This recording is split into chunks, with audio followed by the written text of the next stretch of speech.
Welcome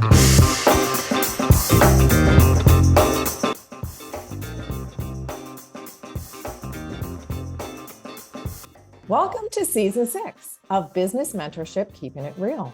Today, we have a special guest who shared her emerging career story in our guest blog found on shareyourstories.online.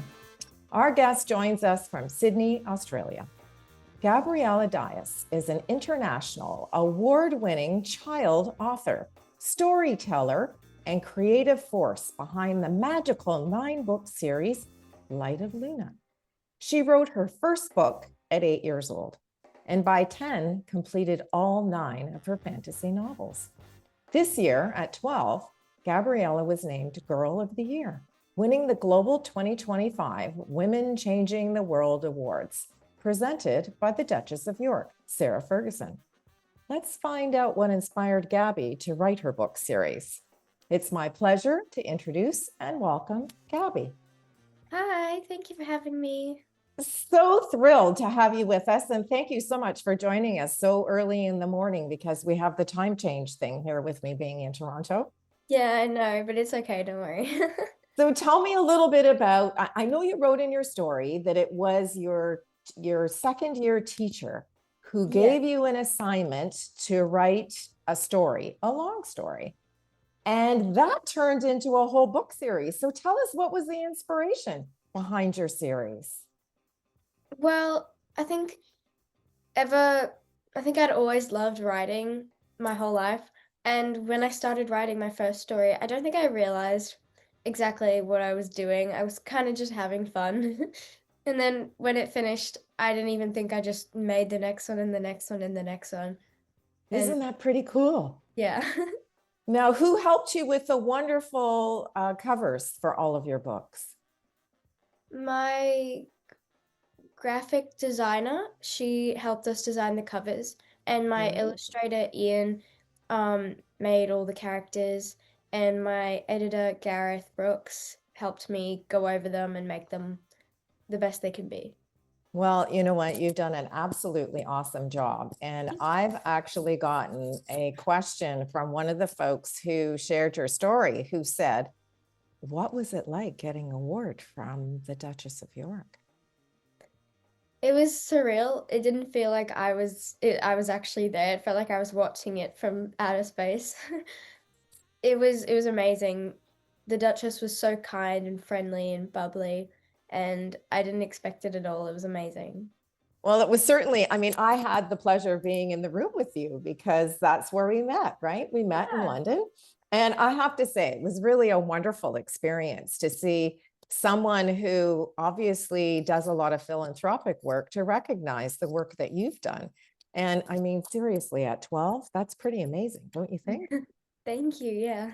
Very amazing. Now, I've also noticed, because I've been watching some of your social posts, you've been on TV, you've been on the newspaper, you've had some really amazing press since you came back from London. So tell us what it was like being on a really official TV show. Oh, it was great. It was actually just 2 days ago, and we went into the city to the studio, and my hair was done. I had this beautiful dress, and they got me on, and their reporters were so nice and bubbly, and it was great. They just asked me some questions. It was very calm, but it was great. Oh, I'm so thrilled that you're getting all this wonderful attention, Gaby. Tell me, do you have another series in the works? What's next for Gaby? I mean, seriously, at 12 years old, I mean, you have your whole life ahead of you. What kind of little tidbits can you share with our viewing and listening audience for the future? Well, I don't want to spoil too much, but right now I'm writing the next few novels. Not part of my Light of Luna series. It's called Bank of America, and it's a crime thriller series. Wow, that sounds really cool. Thank you. And where did that idea come from? Well, I was in year 5, and I had a creative writing project, and it was very relaxed. I didn't think I would actually keep on writing it, but I just wrote a small page of the first chapter of this character and where they were and what was happening. And then a month later, I looked at it and I said this could actually be something really cool. And so I made a doc, I copied it into the doc, and then I started writing it. Wow. So do you do a storyboard? Because of course I've written two books myself. One I did a storyboard and one I didn't. So do you have any sort of visual aids that you use when you're getting ready to sort of keep the story on track? No, actually, I kind of just have it all in my head. I've been told so many times to plan everything out and do dot points, but I just go with the flow. It's just my way of writing. I can't plan it out. It has to be spontaneous. So, and I think that's an absolutely awesome way to do it because, you have the vision clearly to see where the characters are going to go, right? So that's a pretty cool way of writing. Thank you. Now tell me, would you like to be, I'm sure you get asked this question all the time, what do you want to be when you grow up? Do you want to be a journalist or do you want to continue with writing or do you have another thing on your wish list? I would like to still keep writing books and stories and maybe Mhm. some screenplays. And I would also like to do musicals on the side because I love theater. Wow, that's really cool. Now, what would make it different, do you think, to write a screenplay as opposed to writing a book? Well, a screenplay has a different setup and there's different things to consider, like lots of details, and you have to set up the story in a different way where you can't always tell what the character's thinking because you have to show, not tell. So Right. a lot different. Yeah. Yeah, that's a really good point. Now, tell me, what grade are you in at school? 7. Okay. So when you go to school and you're with all your mates at school, do people ask you all of these questions about the crazy things that you're doing with your wonderful book series? Yeah, some of my friends and people that I'm kind of friends with, they ask me, "Oh, did you write books? Oh, I saw you on the news." It's really nice. Everyone's so Oh, I bet. I'll yeah. bet that's really different. And I really love the fact that it was you credited your grade 2 teacher with kind of starting this whole initiative with giving you the idea with an assignment at school.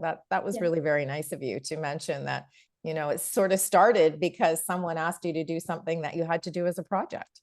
Yeah. Now tell me what interests you the most. So if you're going to read a book, what kind of books do you like to read? Well, I love a lot of mystery books Mhm. and um lots of sometimes fantasy, Mhm. depends, on the book. Um and I like a touch of romance to it, of course. But that mixed together, I love those kind of books. Just exotic, honestly. So has anyone ever asked you to do a book reading? So, you go to your local library and do a little bit of a reading from one of your books? No, actually. I That's a mean, pretty good, that's a cool idea, don't you think? yeah. When I was in London, I presented at a school, Putney High School, about Mhm. my books, and I gave a small talk there. So I guess, Wow. yeah. That's a pretty cool thing to do. Yeah, it And was how many great. students were in that class? Well, it's a small little school, but it was the Mhm. whole school. It was primary school, so I think in America there's elementary. Right. Um, but there must have been about like 150 there, I think. Maybe Oh, and what was a little that less. like to speak to all those people? It was amazing. It was so how do I explain this? I felt so proud of everything, Sure. and they were so curious, and it was very nice, like Oh, it's got to be really amazing. Now, I know that your mom is kind of sitting in the sidelines there. Before we ask her to come on, because I have some questions for mom too.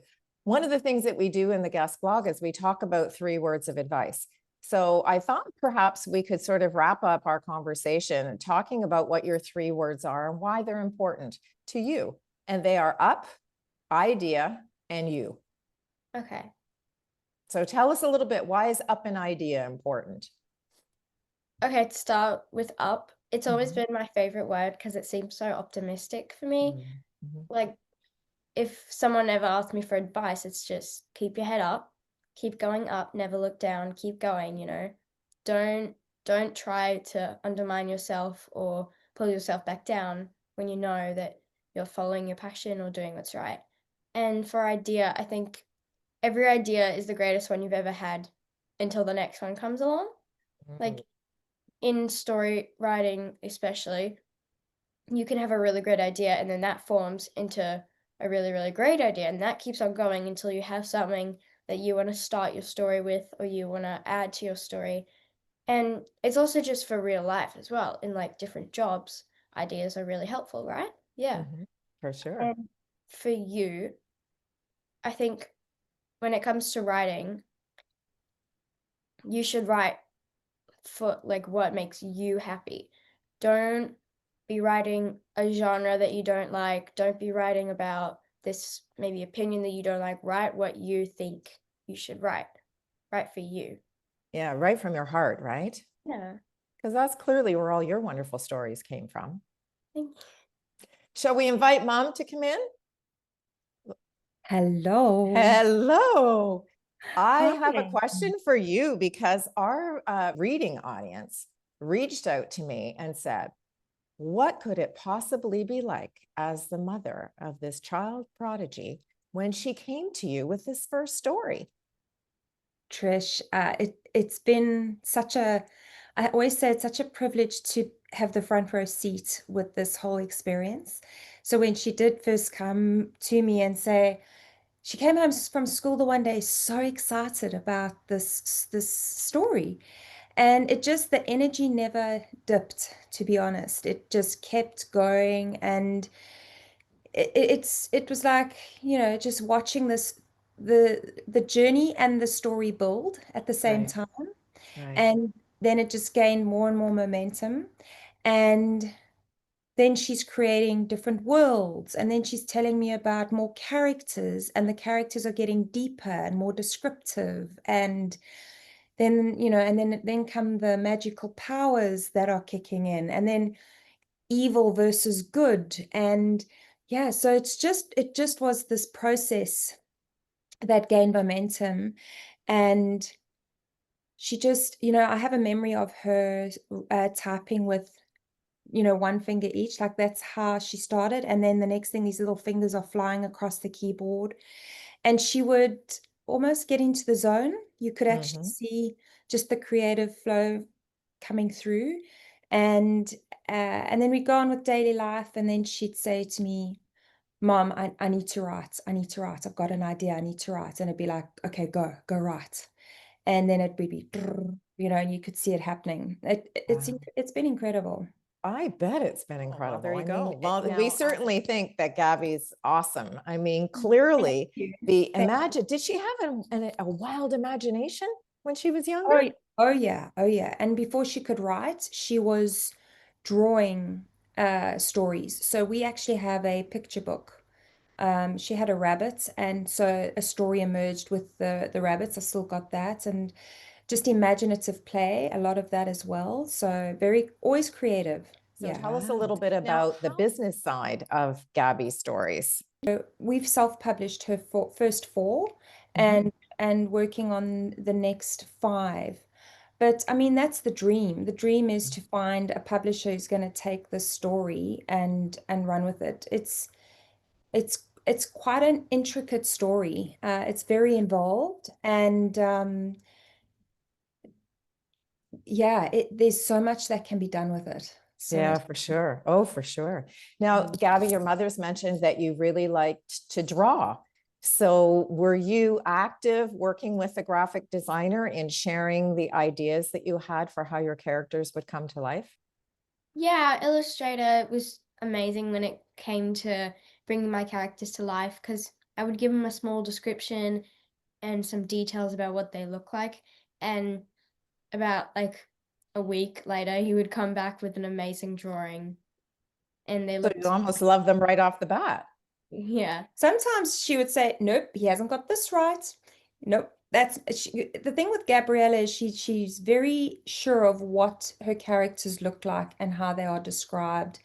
So majority of the time he did get it on the money, but Yeah. you were certainly not shy in letting him know, no, you don't have that right, the color's wrong, or Baby. they are Isn't that fantastic? Oh, you I can't think mess that's with the characters. fantastic. Oh, that's really quite amazing. Well, Mm. Gaby, we want to really congratulate you for all of the things that you've accomplished so far. And I think we're going to watch you from the sidelines to kind of see what happens as the years unfold. And you can sort of maybe check back in with us to sort of give us an idea of how things kind of blossom in the years to come, because we're definitely going to be watching. Are you going to use a pen name, or are you going to keep Gaby Dias? I think I'm gonna keep Gabriella Dias. Absolutely. That you got to, you've started a brand, right? Here we Yeah. are at 12. You started a brand, and it'll be really cool to see that brand unfold. So thank you so much Thank for you for joining having us. me. Oh, Thank it has been an absolute pleasure. To you, our viewing and listening audience, I'd like to thank you for joining us for this edition of Keeping It Real, where we introduced you to the young lady behind the logo. If you'd like to connect with our guest, you're going to find Gaby's contact information in the description portion below. I'm Trish Tonai, author, artist, and the founder and host for the series, and we invite you to share your business story. Just visit our website at shareyourstories.online and subscribe to our channel, Business Mentorship, Keeping It Real. Thanks for tuning in, and we look forward to meeting you next time when we share another great idea.